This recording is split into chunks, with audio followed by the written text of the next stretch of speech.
Hey everyone and welcome back to another video. In this video, I'm going to show you how to start a group order on the Grubhub app. Now this video is going to be particularly useful for individuals. Let's say that you're trying to order food with friends and family and you want to go ahead and start a group order.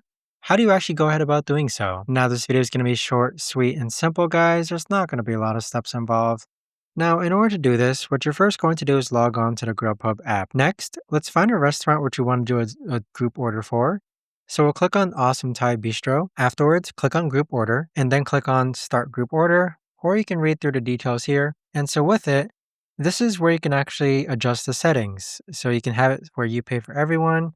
You could also have it whereas there's a different delivery or order method.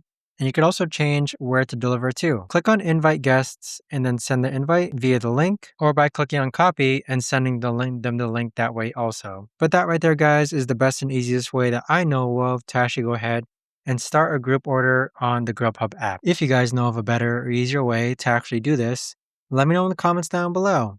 I would love to know. Thanks so much for watching, everyone, and I'll see you guys all in the next video.